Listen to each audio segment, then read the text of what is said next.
नमस्कार मित्रों, स्वागत करते हैं एक बार फिर से हम आपके अपने YouTube चैनल कवि क्लासेस में। उम्मीद करते हैं आप लोग बहुत अच्छे से होंगे और आप लोग इस समय वर्तमान समय में अगर हम बात करें तो काउंसलिंग को लेकर के थोड़े से व्याकुल होंगे। तो इन्हीं सब व्याकुलता को मैं कम करने के लिए आप लोग के लिए पल पल की जो भी इम्पोर्टेंट चीज़ होती है वो मैं आप लोग को प्रोवाइड कराने की कोशिश कर रहा हूँ।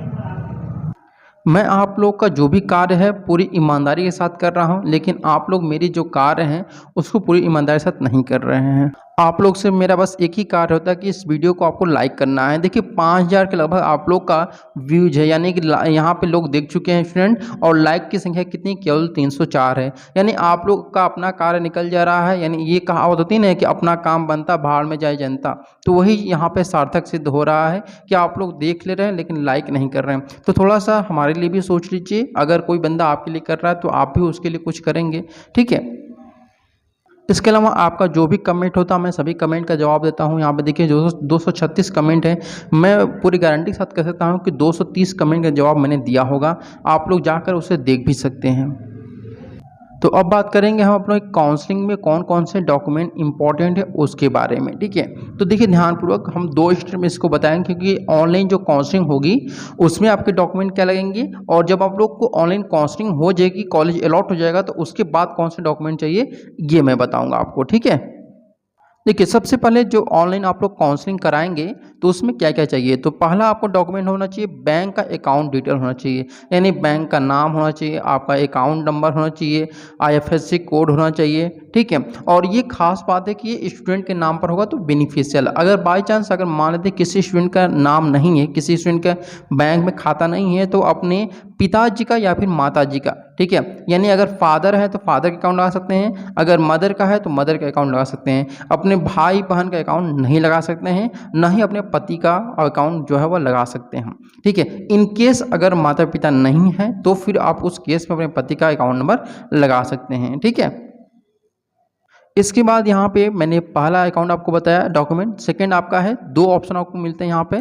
पहला है कि कैंसिल चेक लगा लीजिए, यानी कि जिस बैंक में आपका अकाउंट है वहाँ से आपको कैंसिल चेक होगा वो लगा सकते हैं, या फिर जो पासबुक आपका होगा उसका फ्रंट पेज आप लोग लगा सकते हैं, जिस पर आपका फ़ोटो होता है, सिग्नेचर होता है, जो बैंक मैनेजर होते हैं उनका सिग्नेचर होता है आपके फ़ोटो पर, तो वह आपका वैलिड होता है। तो इसी को आपको क्या करना होता है कि अपलोड करना होता है। यह आपको PDF में नहीं अपलोड करना है, ये ध्यान रखिएगा। PDF में नहीं बल्कि JPG फाइल में आपको अपलोड करना है, ठीक है। यानी कि आपको इसको फ़ोटो के रूप में इसको अपलोड करना है। इसके बाद जो आपका तीसरा डॉक्यूमेंट लगेगा ऑनलाइन काउंसलिंग के टाइम वो रहेगा original certificate for final year student, यानी यह उन स्टूडेंट के लिए है जो कि अपेयरिंग फॉर्म अपना भरे थे और उनका काउंसलिंग मतलब जो इंट्रेंस एडमिशन है वो निकल गया है, वो अपना एडमिशन लेना चाहते हैं। तो यहाँ पे फाइनल ईयर आपका जो फाइनल ईयर स्टूडेंट है उनका सर्टिफिकेट होना चाहिए। अगर ओरिजिनल सर्टिफिकेट नहीं आया है तो इन केस उस केस में आप क्या कर सकते हैं कि जो इंटरनेट पर आप लोग का रिजल्ट आया है उसे आप प्रिंट आउट कराइएगा, ठीक है, इंटरनेट की कॉपी को, और उसको अपने कॉलेज में मिलाएगा, प्रिंसिपल या फिर जो भी प्रबंधक वगैरह होंगे उनसे वेरीफाइड करा लीजिए। वेरीफाइड का मतलब होता है उनका मोहर और सिग्नेचर दोनों होना चाहिए कि हाँ ये जो स्टूडेंट है वो हमारे कॉलेज का ही स्टूडेंट है। उम्मीद करते हैं अब तक आप लोग इस सेशन को लाइक कर चुके होंगे। जिन्होंने लाइक नहीं किया एक बार सेशन को लाइक कर दीजिए जल्दी से। अभी मैंने आप लोग को जो ऑनलाइन काउंसलिंग में डॉक्यूमेंट लगेंगे उसके बारे में बताया। अब यहाँ पे जानिए कि जब आप लोग को कॉलेज अलॉट हो जाता है तो उसके बाद आपको कॉलेज में रिपोर्टिंग करना होता है। तो देखिए जब कॉलेज अलॉट होता है तो उस रिपोर्टिंग करने के लिए आपको 3 से 5 दिनों का टाइम दिया जाता है, ठीक है। इस समय में आप लोग जो भी कॉलेज अपने डॉक्यूमेंट उसको इकट्ठा करके वहाँ पर जाकर जो फीस बची रहेगी उसको जमा कर सकते हैं आप लोग, ठीक है। यहाँ पे देखिए सबसे पहले आपको कॉलेज अलॉटमेंट लेटर, यानी कि जब आप लोग अपना चॉइस फिलिंग कर देंगे ऑनलाइन काउंसलिंग में तो वहाँ पे आपको कॉलेज अलॉट होगा। तो कॉलेज जब अलॉट होगा तो आपको एक लेटर मिलेगा, ठीक है। उस लेटर को प्रिंट आउट कराकर आपको लेके जाना है अपने कॉलेज में। सेकेंड चीज़ आपको अप्लीकेशन फॉर्म, यानी कि जब आपने UP BED का फॉर्म भरा होगा तो वह अप्लीकेशन फॉर्म आपको अपने साथ लेके जाना है। अगर आपका अप्लीकेशन फॉर्म खो गया है तो अभी भी आपके साइट जो है वो ओपन है, उसे आप लोग डाउनलोड कर सकते हैं। यह तब तक आप लोग का शो करेगा जब तक कि आप लोग की काउंसलिंग की डेट जो है वो अनाउंस नहीं हो जाती। जैसे काउंसलिंग की डेट अनाउंस होगी वैसे एप्लीकेशन फॉर्म जो आप लोग को डाउनलोड करने का है वो ऑप्शन बंद हो जाएगा। तो अभी भी आप लोगों के पास मौका, इसको आप लोग डाउनलोड कर सकते हैं। इसके बाद यहाँ पे देखिए एडमिट कार्ड। तो एडमिट कार्ड आप लोग को पता है कि आप लोग को 2 प्रति में इसको लेके जाना था। एक प्रति जो था आपका जो वहाँ पे टीचर थे, ठीक है, वह वहाँ पे जमा करा लिए होंगे। ठीक है। दूसरा जो आपका था उससे आपको दे दिया गया था, उस पर आप लोगों का सिग्नेचर रहा होगा, ठीक है। जो भी टीचर वहाँ पे रहेंगे उनका सिग्नेचर वहाँ पे होगा, तो उस सिग्नेचर वाले दूसरा जो एडमिट कार्ड है उसको भी आपको लेके जाना है। बहुत सारे कॉलेजों पर जो स्टूडेंट के सेकेंड एडमिट कार्ड है उस पर सिग्नेचर नहीं हुआ है तो चिंता मत करिएगा, केवल एडमिट कार्ड होना चाहिए, लेकिन अगर सिग्नेचर है तो और भी अच्छा होगा, ठीक है। अगला जो आपका है वह स्कोर कार्ड है, ठीक है। क्या है? Score card. यह स्कोर कार्ड क्या होता है, यानी कि जो आप लोगों का एंट्रेंस आप लोगों ने दिया था और उसका 5 अगस्त को जो आप लोगों का रिजल्ट आया था, उसी रिजल्ट को आपको क्या करना है, प्रिंट आउट करा करके लेके जाना है, ठीक है। इसके बाद आपको ऑल मार्कशीट, ऑल मार्कशीट का मतलब होता है आपका कि 10th का आपको लेके जाना है, 12th का लेके जाना है, ठीक है, ग्रेजुएशन का आपको लेके जाना है। इसके साथ आपको जो मान लेते हैं कि जिनका ग्रेजुएशन में 50% नहीं है, पीजी में यानी पोस्ट ग्रेजुएशन उनका 50% है, तो पीजी का सर्टिफिकेट भी उनको लगाना होगा। अब यहाँ पे देखिए आधार कार्ड आपको लेके जाना है। आधार में एक चीज़ ध्यान रखिएगा कि आधार में वही चीज़ें होनी चाहिए जो आपके 10th में होना चाहिए, ठीक है। क्योंकि अगर 10th में कोई गलती है तो उसे सुधार नहीं सकते हैं, लेकिन आधार में गलती तो आधार को सुधार सकते हैं। तो 10th के अकॉर्डिंग अपना आधार होना चाहिए। आधार में अगर आपका नेम में भी आपका स्पेलिंग मिस्टेक है तो भी उसको सुधार करवा लीजिए, क्योंकि ये स्कॉलरशिप में बहुत मायने रखती है, एक स्पेलिंग भी आप लोग का मायने रखती है। जैसे अगर मेरा नाम अमरजीत है तो मैं जीत है तो JEET लिखता हूँ, अगर यहीं पे आपका JIT होगा तो ये आपका गलत हो जाएगा, ठीक है। तो इस आई को आप लोग को चेंज कराने के लिए क्या कराना होगा, आधार को पुनः संशोधन कराना होगा, ठीक है। और इसके साथ फोटो आपके पास रहना चाहिए। फोटो अगर बात करते हैं तो 8 फोटो आपकी होनी चाहिए, और वह फोटो वही होना चाहिए जो आप लोगों ने फॉर्म भरते वक्त लगाया हुआ था, ठीक है। इसके बाद यहाँ पर फी रिसिप्ट भी आपके पास होनी चाहिए। फी रिसिप्ट का मतलब होता है 2 तरह की फी रिसिप्ट आपके पास होना चाहिए। पहला आपके पास होना चाहिए जो एडवांस फीस आप लोगों ने जमा किया था 5000 का,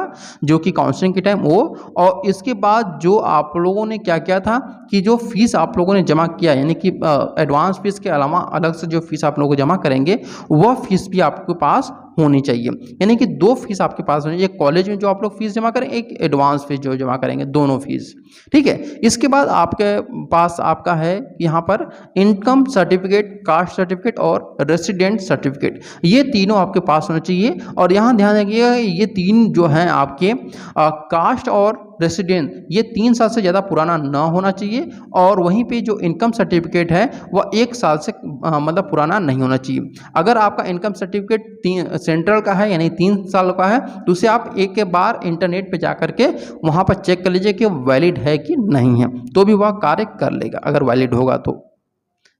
इसके बाद जब आप लोग का सीट कन्फर्मेशन हो जाता है तो सीट कन्फर्मेशन लेटर आप लोग को निकालना होता है, वह भी लेटर आपको कॉलेज में लेके जाना होता है।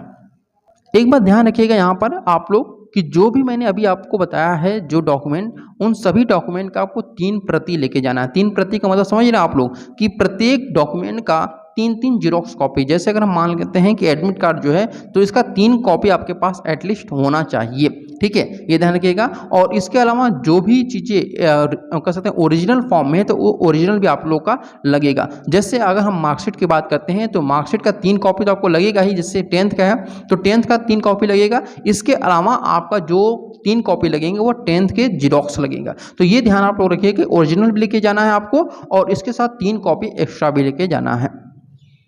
अब यहाँ पे देखिए ध्यानपूर्वक कि माइग्रेशन सर्टिफिकेट किसे लगाया जाता है, तो अदर स्टेट के जो स्टूडेंट हैं उनको तो माइग्रेशन सर्टिफिकेट लगाना ही है। इसके साथ साथ आपको क्या करना होगा कि माइग्रेशन सर्टिफिकेट, जैसे मान लेते हैं आपका यहाँ पर जो ग्रेजुएशन आपका हुआ है, ठीक है, ग्रेजुएशन जो आपका हुआ है वह MGKVP से हुआ ग्रेजुएशन, ठीक है, कहाँ से हुआ, महात्मा गांधी काशी विद्यापीठ से हुआ है। लेकिन आपने बीएड जो आप करेंगे MGKVP के बाद आप जो बीएड करेंगे वह कहाँ से करेंगे, LU से करेंगे, यानी लखनऊ यूनिवर्सिटी से करेंगे। यानी अब आपका जो यूनिवर्सिटी है वह चेंज हो गया, तो आपको क्या करना होगा, तो भी उस कंडीशन में आपको माइग्रेशन सर्टिफिकेट लगाना होगा।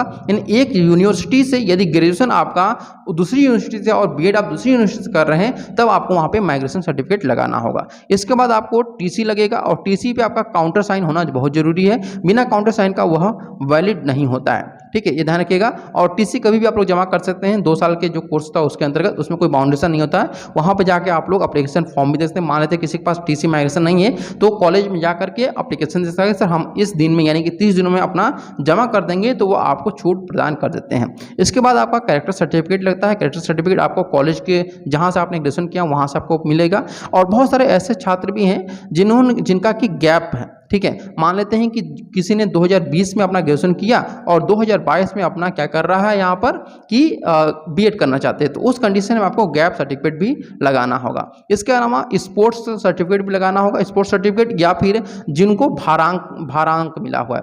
भारांश का मतलब होता है जिनको कि कह सकते हैं वेटेज मिला हुआ है, ठीक है। जिनको वेटेज मिला हो, जिस भी चीज़ के लिए वेटेज मिला हो वो सर्टिफिकेट भी आपको लगाना है।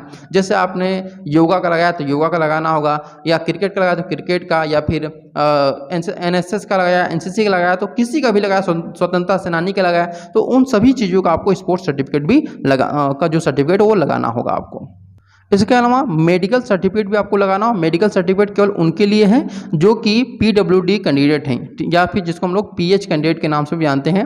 तो मेडिकल सर्टिफिकेट आपको लगाना है, और मेडिकल सर्टिफिकेट वहीं से लगेगा और यह वेरीफाइड होना चाहिए सीएमओ से, ठीक है, चीफ मेडिकल ऑफिसर से सर्टिफाइड होना चाहिए। और ऐसा नहीं है कि केवल जिस जिले में आप हैं वो उसी जिले से, लेकिन जिस जिले में आप हैं वर्तमान समय में उसी जिले का आपके सीएमओ से जो मेडिकल सर्टिफिकेट वो सर्टिफाइड होना चाहिए। तो उम्मीद करते हैं आप लोग सारे डॉक्यूमेंट मैंने जो बताया वो आप लोग इंतजाम कर लेंगे अपने से। अगर फिर भी कोई भी चीज़ छूट चुकी हो हमसे तो माफ़ी चाहते हैं, और जो भी चीज़ छूटी हो हमसे वो आप लोग कमेंट करके पूछ सकते हैं कि हाँ सर ये चीज़ें अगर होनी चाहिए, क्या होनी चाहिए, सभी कमेंट मैं आपको जवाब दूंगा। लेकिन ध्यान रखिएगा, लाइक जरूर करिए, क्योंकि एक लाइक जो होता है वो मेरे लिए बहुत मायने रखता है। इसलिए मैं आप लोग को हाथ जोड़ के विनती करता हूँ कि जरूर लाइक किया करिए आप लोग।